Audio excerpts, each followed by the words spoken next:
Okay, so good morning, everybody. So as promised, I have got a number of workshop tutorials and this one or this set of tutorials are all around diabetes, and I'm so delighted to have with me today Karen Lewis, who I'll let you introduce yourself. That's probably the best thing to do. So. Okay. Well, hello, everybody. My name's Karen Lewis. So I qualified as a registered nurse in 1984. And for the last 5 years of my career, I specialised in diabetes. So I was a diabetes specialist nurse. And then I retired about 3 years ago, which you could do if you joined back in the day. You could go when you were 55. So I retired 3 years ago. And I started working on the diabetes prevention programme. So for a number of years, I've been very interested in health and well-being. And now I work on diabetes prevention. So Karen, we can't avoid the big complicated anatomy and physiology part of this. It's something that I'm always so shocked about, how little so many people know about this amazing body that we have and what's inside. Yeah. There are some fantastic videos on anatomy and physiology, from, actually autopsy type things to very basic school age things. But so can you try and as simply as possible explain how the body processes sugars and what happens to the sugars in that process? And those that are listening, it might be useful if you just pause this for a moment and go and get a piece of paper and a pen. Yeah. As and actually write it down and actually see a map. But what I thought we could do after this is actually do another little video to follow up, which is a little bit more diagrammatic, so that we can draw on the whiteboard and kind of do that. Fine. So pause now, come back, but over to you, Karen. Okay. So we've said before, haven't we, Louise, that diabetes is obviously about raised blood sugar. Pre-diabetes is within that 42 to 47 number, and with the HbA1c test, 48 and above is diabetes. So obviously diabetes and pre-diabetes are about having raised blood sugar. And we touched on before, didn't we, the fact that it's carbohydrate foods that put sugar in our blood. So let's think about that. I wonder if people can remember and write down what carbohydrate foods, or what comes under the umbrella, what foods come under the umbrella of carbohydrate foods. So there's a few things. So we'll give people a minute to think about that. We said there was one thing in particular that they got caught out with. Yes. Yeah, okay. That was the fruit, wasn't it? And actually, Karen, the other thing on the back of the fruit is, of course, the alcohol. Oh yes, it's got a lot of sugar in it, and it's the second most calorific thing that you can have. It's 7 calories per gram. Fat is the most at 9 calories per gram. But yeah, people get caught out with that as well. There's an awful lot of calories. It's not always a lot of carbohydrate in all of them, but certainly a pint of beer is about 33 grams of carbohydrate. People might like to know a glass of wine is only about 2 grams. So it's not all bad news, but yeah, carbohydrates come in different forms. So let's just remind ourselves of that. So sugar, and sugary products. So it is the normal suspects, like cakes and biscuits and perhaps fizzy drinks, ice cream, all the sugary things that we think of obviously come under the umbrella of carbohydrates. Fruit comes under the umbrella of carbohydrates. There's some carbohydrates in dairy, lactose, people might be aware of, and starchy carbohydrates, potato, pasta, rice, cereals, bread, they are also under the umbrella of carbohydrates. So basically what happens in our body is anytime we eat those foods, they get processed in our stomach and our gut, they get broken down, and they get broken down into sugar. So we eat those foods, our gut digests them, they get broken down into sugar. It is only carbohydrates that get broken down into sugar. Fat doesn't get broken down into sugar. Protein doesn't get broken down. It's just those carbohydrates. Now, let's just have a think. What do we think that sugar does for us? So what do we think that sugar might do? What do we think is the function of sugar in our bodies? So have a little think. because I don't want to keep hitting people with lots of facts. It gets very boring if you do that a bit much. Okay, so that sugar is our main energy source for our cells. It's our kind of petrol in the tank, if you like. It's our main energy source. And if we think about the carbohydrates, things like pasta, rice, potatoes, cereals, they're our staples, aren't they? So the sugar is the main energy source, and our cells need that sugar for energy. So we've broken down this sugar in the gut, and the sugar goes through the wall of the gut into the blood.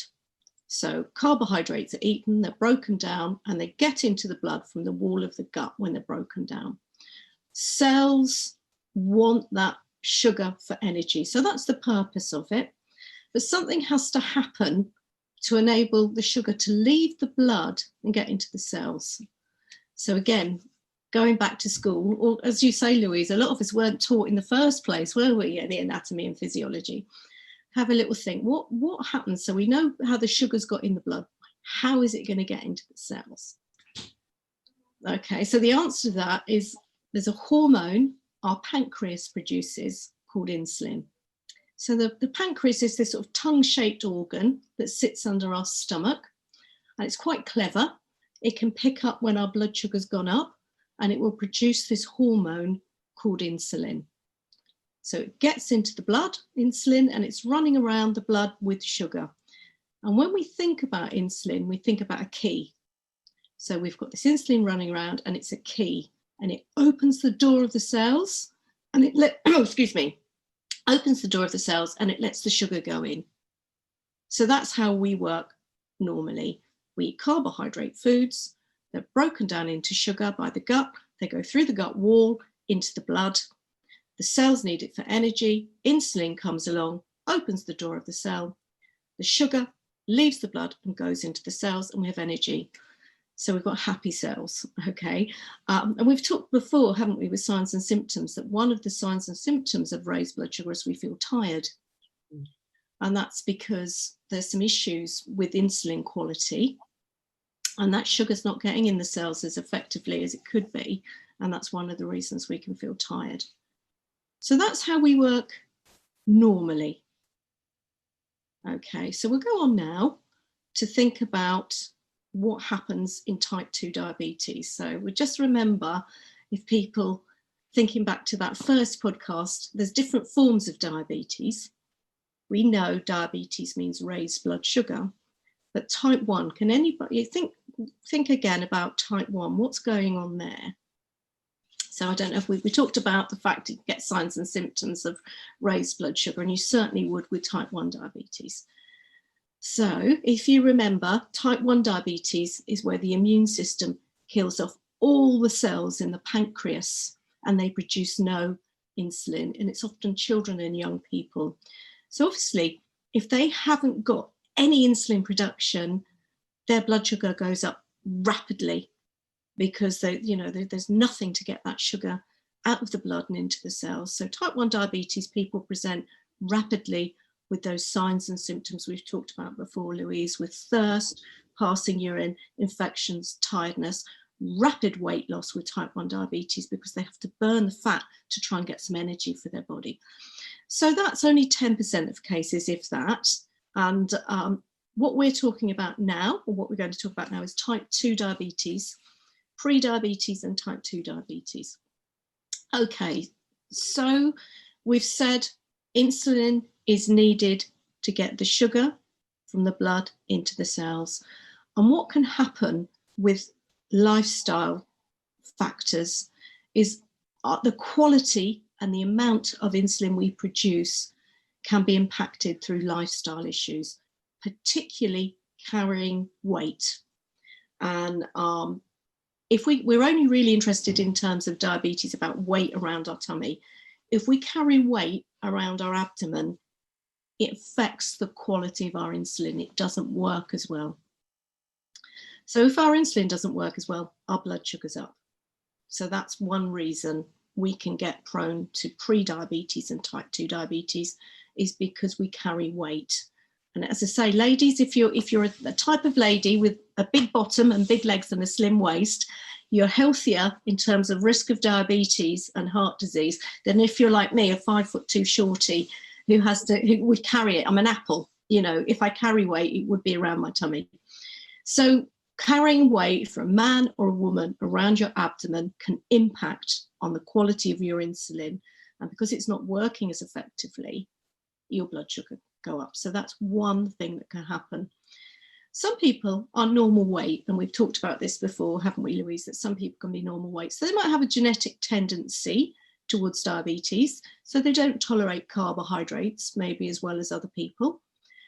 It's still possible, if you're pre-diabetic, to get your blood sugar back down to normal through sort of looking at the amount of carbohydrate you have. If you come back as pre-diabetic, you will be referred on to the diabetes prevention program, the NHS diabetes prevention program. And that's where you would go to get the proper advice and support. It's free, and you would be supported through lifestyle change to get your blood sugar down. So we're talking about weight loss, and we're talking about carbohydrates. So some people who join the program are normal weight, they just don't tolerate carbohydrates well. Anybody who's got raised blood sugar may benefit from looking at carbohydrate, because as we've said, it's the only food that puts sugar in the blood, and we want to get our blood sugar down. So it could be toleration of carbohydrates, it could be about carrying weight. Sedentary lifestyle, so not moving as much as perhaps we should, impacts on the quality of our insulin. So another factor involved in sort of diabetes prevention is moving more. If you are able, obviously before you start exercise, you need to assess whether you are fit to do exercise. And there's different tests, you know, if you've got a heart condition, it's not great to get out there and run, or if you've got high blood pressure, but, you know, that would be assessed.